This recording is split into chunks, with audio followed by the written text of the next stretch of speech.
चंदा दो, धंधा लो, हफ्ता वसूली, कॉन्ट्रैक्ट लो, रिश्वत दो और शेल कंपनी, इसका सारा का सारा फायदा बीजेपी को ही गया है। गृह मंत्री और प्रधानमंत्री को जवाब देना होगा। एक कंपनी जो 20 करोड़ का प्रॉफिट है वो 400 करोड़ का इलेक्ट्रोल बॉन्ड खरीदती है, वो पैसा कहां से आया? ये मनी लॉन्ड्रिंग हो गया ना। ये इलेक्ट्रल बॉन्ड मुझे साफ है दिखता है कि ये मनी लॉन्ड्रिंग का एक रूट है। हमारे खाते में, हमारे खाते को तो उन्होंने ठंडे बक्से में लगा दिया, फ्रीज कर दिया है। तो ये क्या है? ये एक तरफ से कर आतंकवाद है ना, ये एक सर्जिकल स्ट्राइक है कांग्रेस पर। प्रधानमंत्री तो वन नेशन नो इलेक्शन करना चाहते हैं बस। हम चुनाव कैसे लड़ेंगे अगर हमारे खाते बंद हैं? कई ऐसे शेल कंपनियां हैं इस वेबसाइट पर, अगर आप देखें, कई शेल कंपनियां हैं, फर्जी कंपनियां हैं जिन्होंने इलेक्ट्रल बॉन्ड खरीदा है। उनकी आमदनी क्या है, उनके मालिक कौन है, उसकी तो कोई जानकारी नहीं है। इसीलिए तो वो शेल कंपनी है। शेल कंपनी का फायदा यही है ना कि आपको पूरी जानकारी देने के लिए आप मजबूर नहीं है। तो शेल कंपनियां, बहुत सी शेल कंपनियां हैं। और आपको याद होगा प्रधानमंत्री ने एक बारी कहा था, मैं शेल कंपनी को, सब शेल कंपनियों को बंद करा दूंगा। पर सबसे बड़े शेल कंपनी तो उनके मित्र अडानी चला रहे हैं, जिनका खुलासा हमने किया है पहले पर। तो ये शेल कंपनियों का होना और शेल कंपनियों का इस्तेमाल करना, ये हमारे लिए फायदेमंद नहीं है। ये सिर्फ सत्ता पार्टी यानी कि बीजेपी के लिए फायदा है। तो ये चार रास्ते हैं: चंदा दो, धंधा लो, हफ्ता वसूली, कॉन्ट्रैक्ट लो, रिश्वत दो, तीसरा और चौथा शेल कंपनी। तो सवाल यह उठेगा कि कांग्रेस का भी इसमें फायदा है, पर वास्तविकता क्या है? हमारे पास आरबीआई, सीबीआई नहीं है, हमारे पास ईडी नहीं है, हमारे पास इनकम टैक्स नहीं है। ये संस्थाएं हैं, हमारे हाथ में नहीं है ना। ये संस्थाएं मोदी सरकार के हाथ में है और इनका इस्तेमाल मोदी सरकार कर रही है। हम तो नहीं कह रहे हैं, हमारे इशारे पर तो ये नहीं काम कर रहे हैं। और दूसरी बात, हम तो बड़े ठेके नहीं दे रहे हैं, बड़े कॉन्ट्रैक्ट, राष्ट्रीय स्तर पर बड़े बड़े project, metro project, tunneling project, बड़े बड़े 6 लेन एक्सप्रेसवे, इंफ्रास्ट्रक्चर की एयरपोर्ट प्रोजेक्ट, बंदरगाहों का प्रोजेक्ट, हम तो नहीं दे रहे। हम तो केंद्र सरकार में नहीं है। तो ये क्विड प्रो को जो कहा जाता है वो हम नहीं कर सकते। और हमारे 2-3 राज्य हैं बस। तो ये जो चार रास्ते हैं,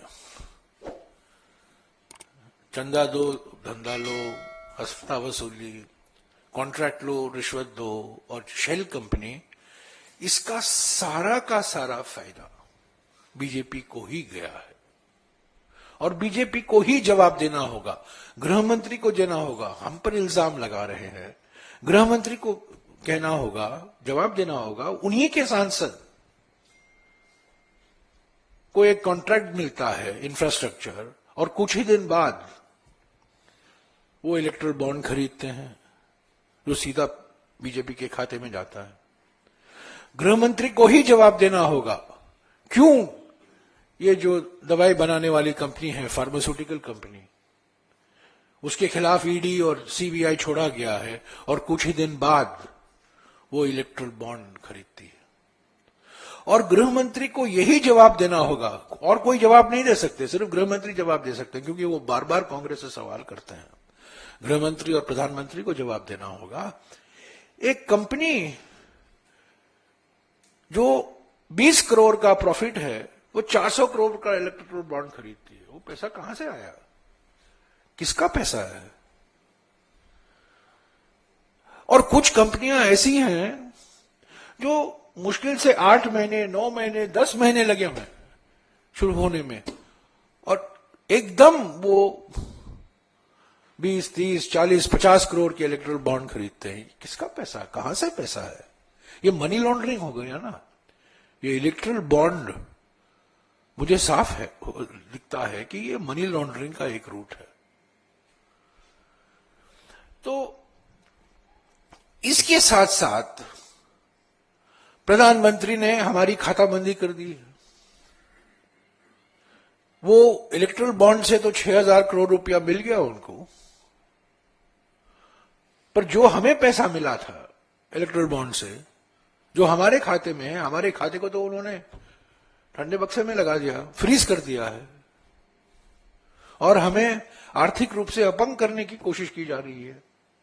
हमारी यूथ कांग्रेस अपना अकाउंट नहीं ऑपरेट कर सकती है, हम अपना पब्लिसिटी कैंपेन शुरू नहीं कर पा रहे हैं, प्रचार के लिए हम खर्च नहीं कर पा रहे हैं।